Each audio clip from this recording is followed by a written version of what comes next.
Opa, e aí, tudo bem? Agora hoje a gente vai falar um pouquinho sobre a questão da musculação. Como é o nosso método, como é o método da Ox Academia, para definir alguns princípios básicos, né, de elaboração, de conduta de treino, de progressão, enfim, todos os aspectos mais básicos e importantes, que são inerentes à questão da musculação na academia. Então tá, vamos abrir um materialzinho lá para a gente acompanhar. Vou botar aqui em cima de novo, sempre juntinho. O material é mais importante, dá para acompanhar o que eu falo e dá para a gente acompanhar o que está escrito no material, então. Então, a musculação trabalha quais qualidades físicas, quais as capacidades físicas que a gente consegue trabalhar, que a gente consegue exercitar na musculação. A gente tem muito, a gente ouve muito na academia, né, que a musculação é para ficar forte, a musculação é para ganhar força, a musculação é levantamento de peso apenas para a questão de força e hipertrofia. Isso já é uma ideia bem antiga, né? E como a gente comentou em módulos anteriores, a gente tem que desconstruir essa ideia de que a musculação serve somente para ficar forte. Inclusive, muitos alunos, principalmente mulheres, uma das questões mais faladas delas, das alunas, né, quando chegam à academia, é dizerem o seguinte: olha, eu quero trabalhar da cintura para baixo, eu não quero ficar com bração, eu não quero crescer, eu não quero isso, eu não quero aquilo. E uma das maneiras, assim, da gente conversar de uma forma mais descontraída até e de fácil interpretação e entendimento é usar a gente mesmo como exemplo, né? Em dizer que muitos de nós, inclusive professores, nós nos esforçamos muito para hipertrofiar. E, por vezes, esse processo de hipertrofia ele é demorado, ele é lento. Então, o que significa isso? Significa dizer a essa aluna, este aluno, enfim, que a gente consegue direcionar um treino para que ela consiga outras qualidades físicas, se não a força, a hipertrofia. E que mesmo que ela queira a hipertrofia, é um processo um pouco demorado, né? Então, as pessoas, elas às vezes entram no próprio campo de dor, né, de afastar aquilo que elas não querem e não procuram entender o processo, se organizar no tempo, no espaço, no ambiente, entender que não é um processo mágico ficar forte, não é um processo mágico emagrecer, não é um processo mágico e único.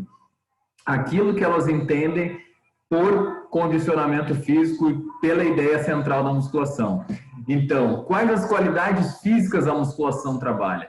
O treino de musculação pode destinar-se à otimização de todas as qualidades físicas, de todas as valências físicas, de todas as capacidades.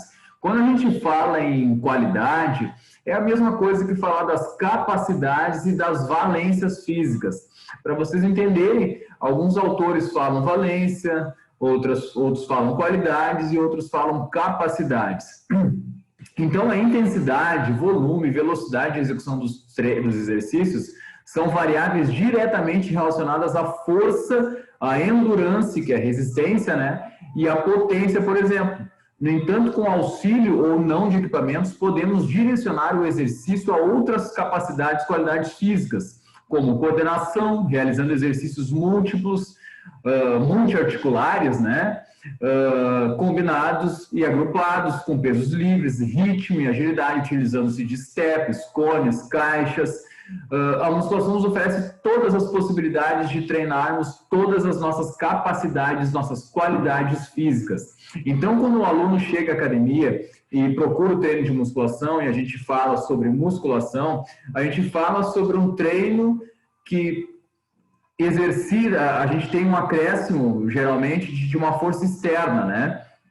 Então, no decorrer do caminho, a gente vai desmistificando a palavra musculação, porque a palavra musculação, ela é recheada de conceitos e preconceitos que, por vezes, nos tira a possibilidade de trabalhar com os alunos, no meu modo de ver e entender como professor, a modalidade mais segura e específica que existe nas academias.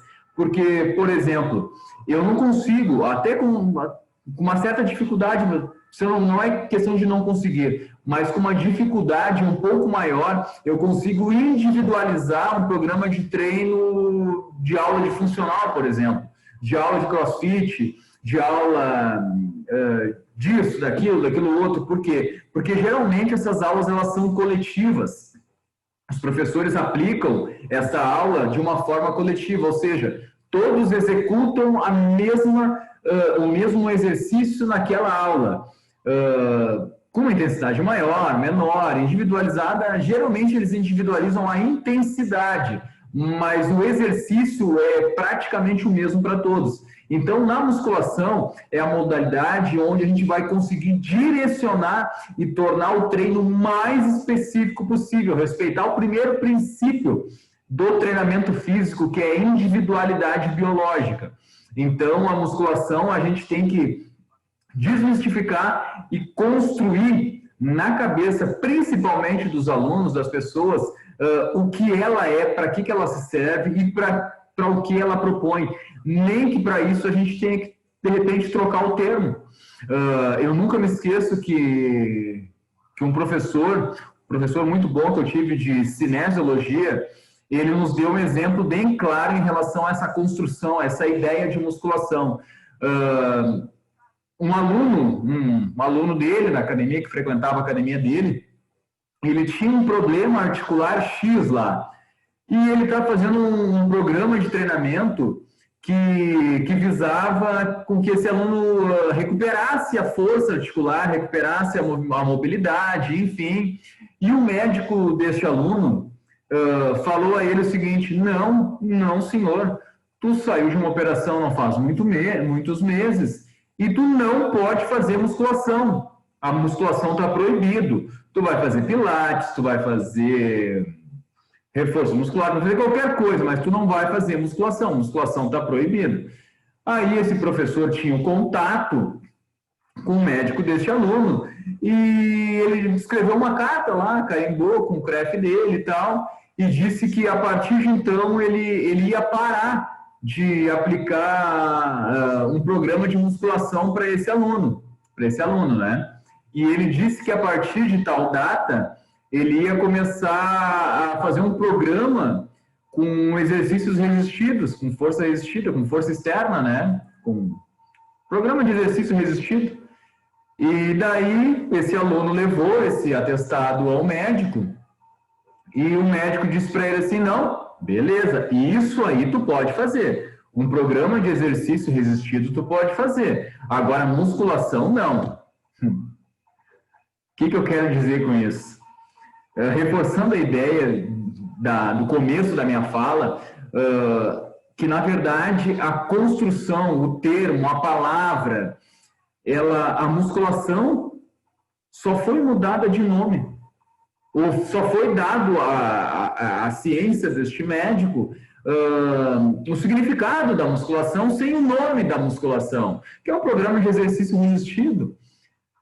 Ou seja, a gente tem um trabalho longo ainda, mesmo estando no ano de 2020, uma profissão relativamente nova, mas já tem 22 anos a nossa profissão estabelecida legalmente. A sociedade, muitos profissionais não entendem, não interpretam, não têm a ciência do que é um programa de musculação. Então, cabe a nós profissionais, no ambiente da academia, a gente desconstruir uma ideia, um preconceito errado sobre ela e fazer um novo conceito através do ensinamento, da explicação e da massificação de uma boa informação. E não a massificação de fotinhos sem camisa, de mostrar músculo, que isso faz parte da musculação, mas é uma parte muito pequena, não é o que significa musculação. Então, a gente tem um caminho bem bacana para percorrer aí, e nem que a gente tenha que mudar, de repente, o termo para que o aluno se adapte e entenda o que é a musculação de fato e de verdade. Então, tá, a gente criou alguns métodos, como eu já falei antes, existem literaturas que falam o contrário e tal, que falam outras coisas, não ao contrário, mas falam outras coisas. A gente adota na academia um sistema. é como um instrumento. Quando a gente vai fazer uma avaliação antropométrica, vai fazer uma pesquisa, a gente usa sempre um instrumento, o mesmo instrumento para ser o mais fidedigno possível. Então, uma coisa que eu gostaria de deixar claro é que na academia a gente tem um método de treino. E dentro deste método a gente vai construindo o nosso universo. O meu conhecimento, o conhecimento de vocês, e pode construir uma nova ideia, mas a gente tem uma raiz. E essa raiz ela tem que servir para todas as pessoas que trabalham na academia, que estagiam na academia e que estão na academia aplicando o processo de treino. Por que isso é importante? Isso é muito importante para que o aluno tenha a base e tenha a consciência de que não interessa em que momento ele vai fazer o treino, em que hora ele vai fazer o treino, a qualidade do treino, o método de treino vai ser sempre o mesmo, independente de qual professor que vai aplicar este método. Por quê? Porque assim ele vai se sentir seguro e confortável para ir em qualquer momento, em qualquer horário. E como é que a gente pode fazer? Mas eu quero construir o meu, eu quero...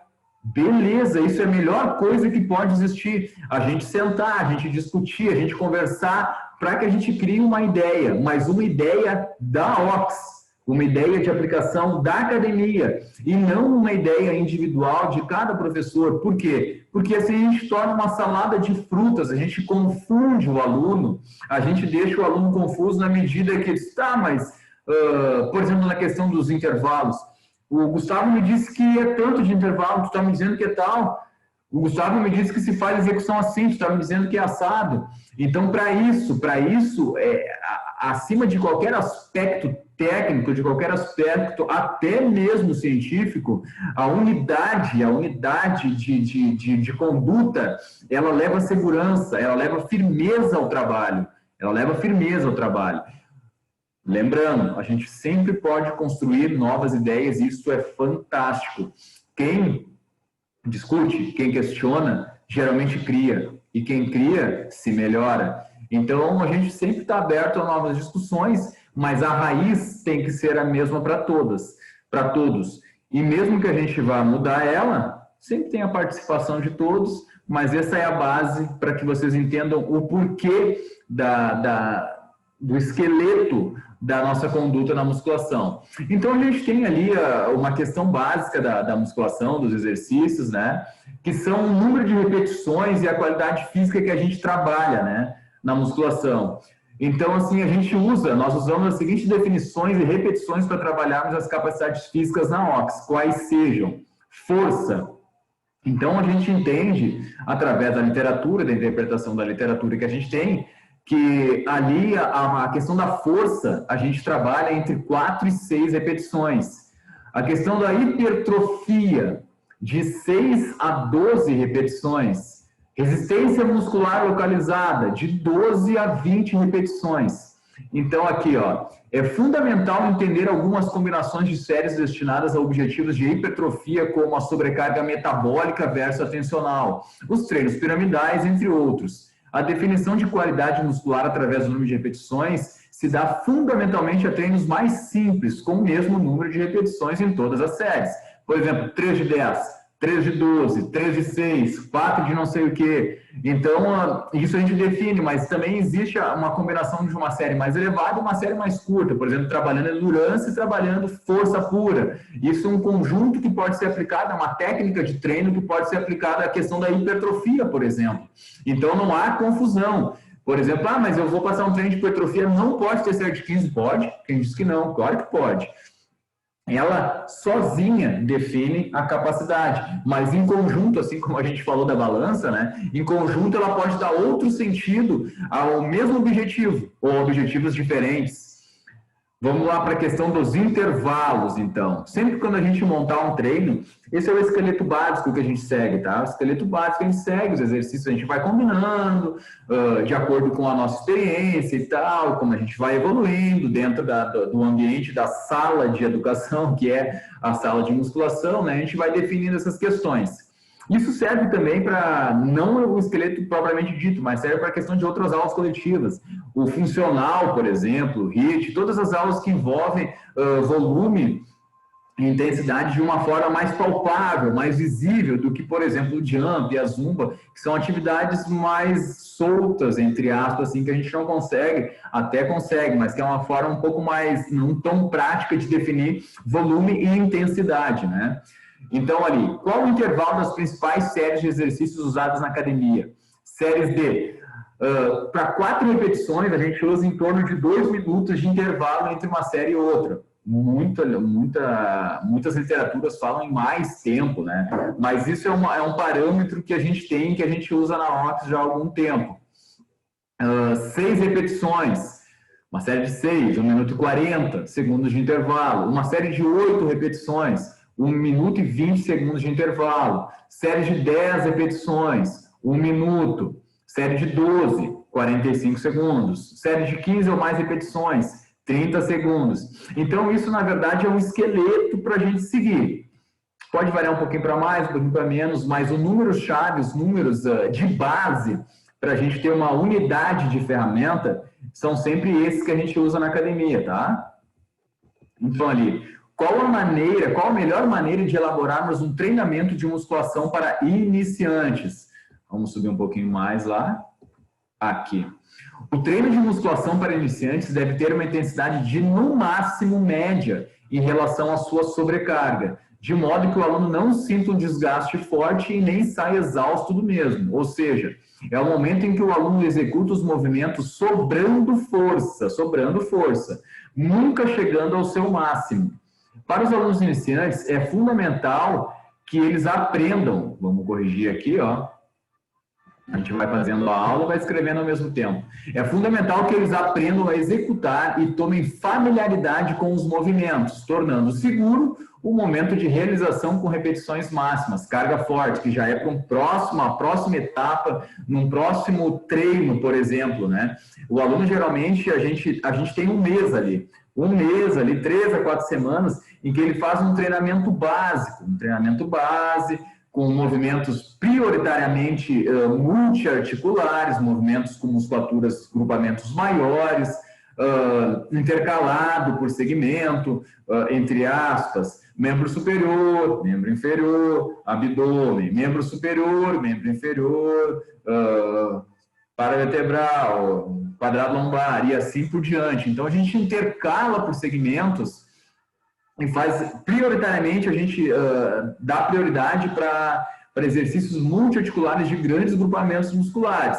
Exemplos são supino na máquina, puxada frontal e agachamento ao leg, né? Leg press, que é mais seguro, e assim por diante.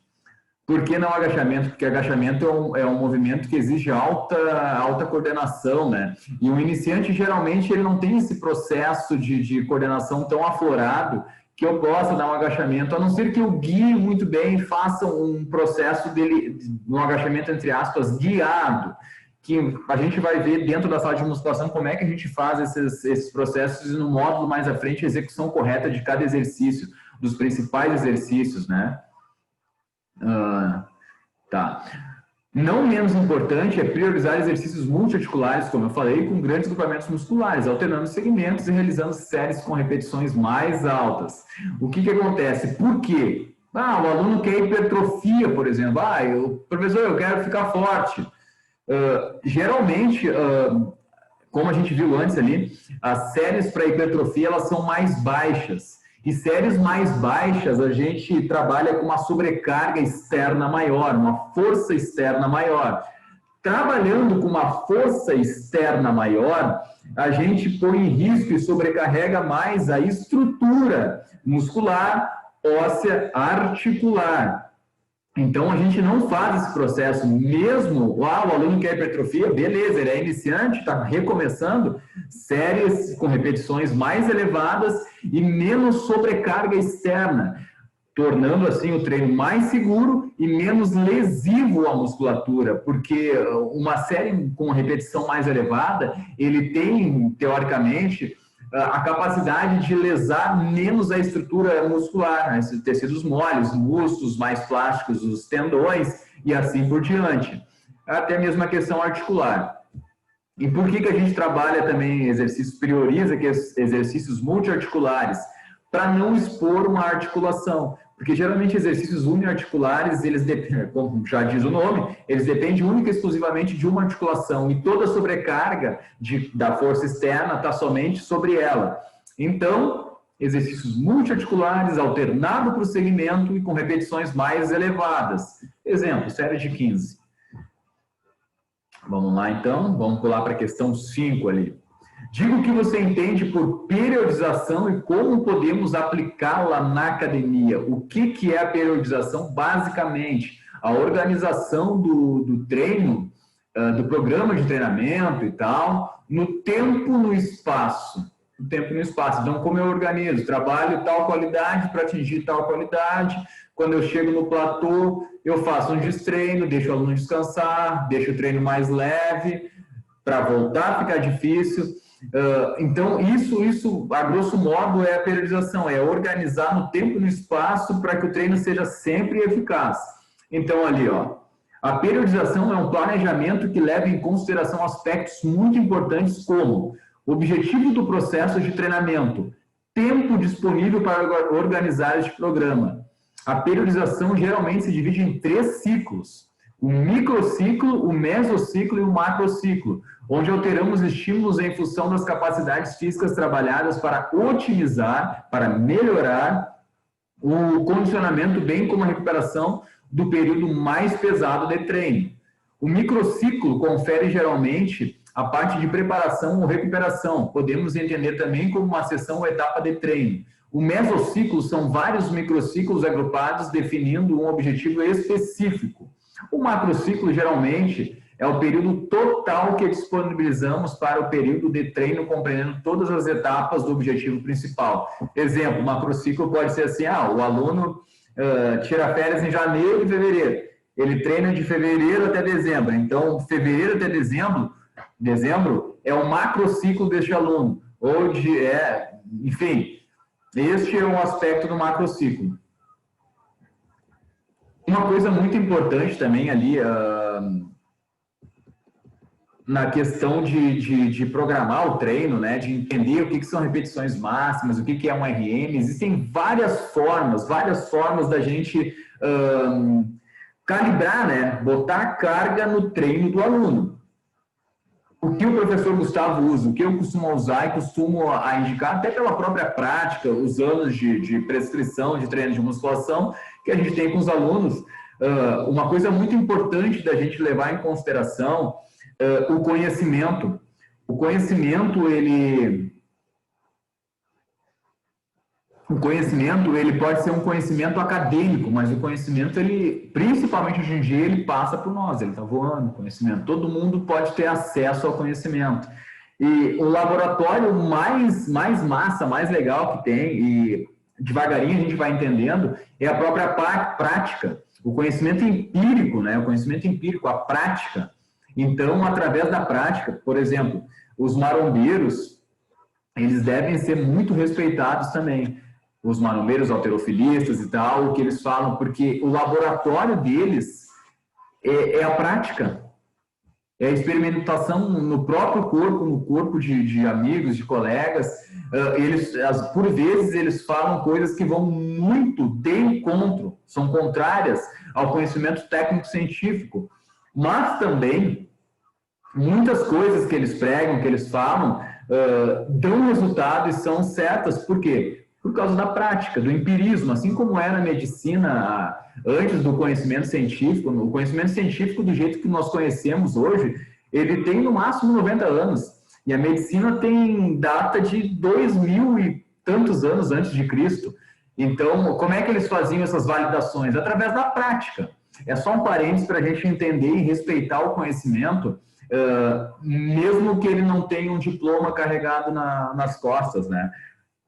Todo conhecimento que tenha fundamento, ele deve ser respeitado. Então, o que você entende por repetições máximas? Como eu estava falando, as repetições máximas foi o modo prático que eu mais me adaptei e que eu mais vi segurança na aplicabilidade dentro da sala de musculação. Então, ali, usamos o princípio das repetições máximas fundamentalmente respeitando um dos princípios básicos do treinamento físico, que nos diz que estímulos médios apenas excitam a fibra muscular. Já estímulos fortes são capazes de exercitar e provocar adaptações responsáveis pelo processo de condicionamento físico. Portanto, entendemos que no processo de treinamento, de treino de indivíduos treinados, o estímulo deve ser sempre forte, ou seja, um máximo de repetições, movimentos propostos em uma série ou sessão de treinamento. Se a série for de 10, o aluno não pode conseguir realizar 11, 12, por exemplo.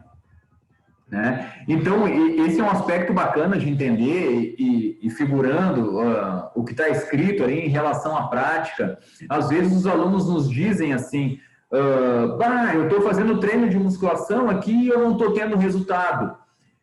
Um dos princípios do treinamento físico ali é a intensidade, né, da carga, que somente cargas fortes, estímulos fortes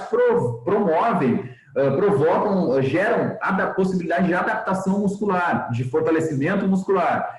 Então, muitas vezes, a questão da prática, né? A questão da prática, de tu passar um treino para o aluno, tu olhar para ele, e ele é muito preocupado, quantas repetições eu tenho que fazer? Vou dar um exemplo. Por exemplo, eu coloco o aluno a fazer um bíceps com halter lá, e eu digo para ele, tu vai fazer 10 repetições, e ele está lá. Quando chega perto da 10ª, chega na 10ª, ele executa a 10ª, ele larga o halter. Aí deixa ele descansar um pouquinho, ele pegar o mesmo peso, isso é um já intermediário, que eu já posso usar o princípio da sobrecarga forte, ao contrário do aluno iniciante. Faz a segunda série. Quando ele chega na 10ª repetição, tu pede para ele, faz mais uma. Ele faz. Não, mais 2 no máximo. Ele faz 12. Cara, mais uma, não desiste. Faz a 13ª. Às vezes, muitas vezes, eu já vi alunos fazerem numa avaliação de treino, que é para fazer série de 10, fazer 15. Ou seja, naquele exercício que ele está fazendo, está sobrando força para ele fazer 5 repetições. 5 repetições. Então, um princípio muito bacana de calibrar a carga são as repetições máximas. Porque na repetição máxima, eu consigo ter esforço forte, que promove uma adaptação e um condicionamento da minha fibra muscular. É muito bom ficar atento para isso, e a gente cria técnicas com a experiência, a gente vai criando técnicas para botar a carga o mais próximo do forte para o aluno, para que este treino, para que o momento que ele está na academia seja suficiente e seja compensador, que ele esteja lá, execute o treinamento e esse treinamento faça efeito no organismo dele. Vamos partir para outra questão aqui, questão 7 ali, né? Então, defina um bom jeito de calibrar as cargas de um aluno iniciante ou destreinado. Aqui está o detalhe. Ao contrário de alunos intermediários que já estão num processo de treino, alunos avançados, né? Ali, para alunos iniciantes é um pouquinho diferente, porque quando o aluno está começando ou recomeçando um processo de treinamento, a gente jamais pode dar estímulo forte para ele. Por quê? Porque a musculatura dele tem força, tem memória, tem capacidade de gerar a força para vencer aquele estímulo externo. Mas, com certeza, toda certeza, ela não está condicionada para isso. Vamos dar exemplo de atividades de casa, por exemplo, uma pessoa que nunca varreu um pátio, por exemplo, que nunca pegou uma enxada, que nunca carregou um peso, aí vai morar numa casa, por exemplo, e tem que fazer essas atividades, usar uma enxada para limpar um terreno, cortar uma grama, carregar uma pedra. Consegue executar o movimento? Consegue, porque tem força suficiente para vencer a sobrecarga externa. Mas aquela estrutura articular, tendínea ali, os ligamentos, os músculos, eles não estão condicionados a executar essa força. Entendeste? Então, esse princípio ele é muito importante de ser levado em consideração para não, em vez de gerar um benefício para o aluno, não gerar um desconforto e uma lesão para esse aluno, que vai fazer com que ele não volte ao processo de treino no outro dia, na outra semana, enfim, e pare de treinar porque ele vai dizer que a musculação machuca. Treino bom é o que dói? Não. Quando o aluno está extremamente treinado, avançado, sim. Sim, desde que não sofra um dano articular, um dano de ligamento, de articular, de tendão, somente o muscular que precisa da recuperação para ele ficar forte.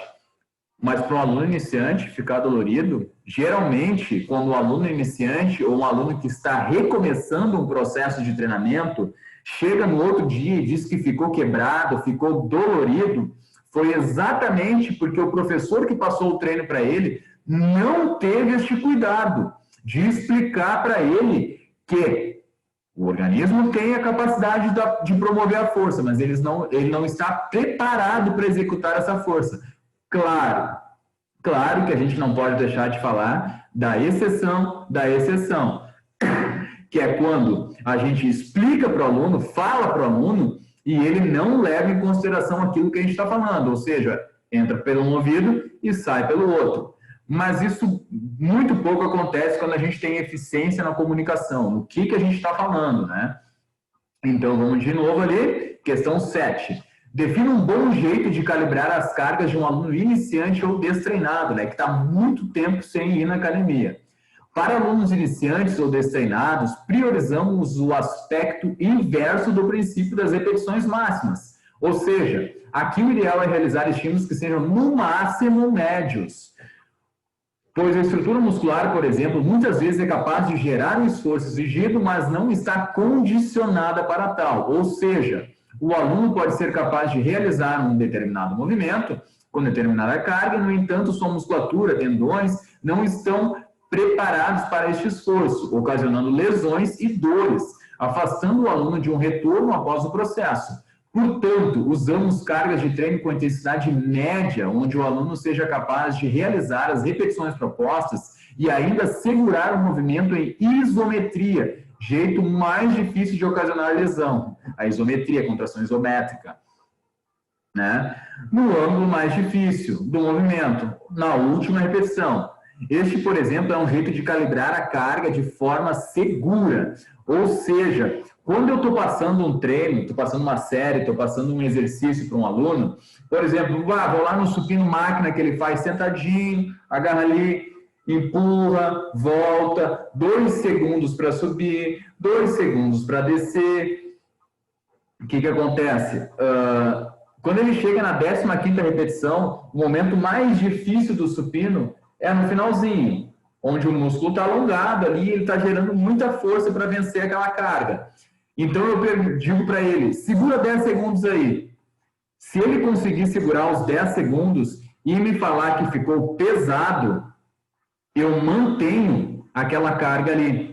Porque quando ele for executar um movimento normal no treino, ele não vai precisar fazer essa isometria no final. Isso é só um jeito de eu saber se eu coloco mais carga ou se eu não coloco mais carga para ele. É um modo empírico que eu administrei, que eu achei, para entender e para conseguir calibrar o treino, a carga do aluno iniciante de uma forma mais segura possível. Se porventura, na 15ª repetição, ele levou lá atrás, ele consegue segurar os 10 segundos e ele me diz, ficou médio. O que eu tenho que fazer? Eu tenho segurança para colocar um pouquinho mais de carga, entendeste?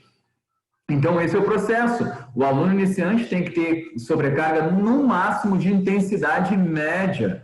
Então, nunca um treino, nunca uma série de repetições, seja ela de 15, de 12, enfim, para um aluno iniciante, nunca pode ficar perto do pesado. Sempre tem que ficar mais próximo do médio do que do pesado. Claro que não pode ficar leve também, mas no máximo uma intensidade média, para que ele consiga primeiro coordenar o movimento. Ele precisa recrutar muitas unidades motoras para coordenar o movimento. Isso torna o treino a série um pouquinho pesada também. Quando ele assimila o movimento, ele consegue já deixar a série um pouco mais leve. Então, esses são alguns jeitos de calibrar a carga de alunos intermediários, avançados e alunos iniciantes. Esses aqui, os últimos, são os mais importantes da gente ter concentrar os iniciantes e os destreinados para que a gente não gere lesão muscular neste aluno. Então, os aspectos básicos aí da musculação, espero que vocês tenham entendido, que tenham assimilado, que tenham gostado, e a gente se encontra numa próxima aula. Valeu!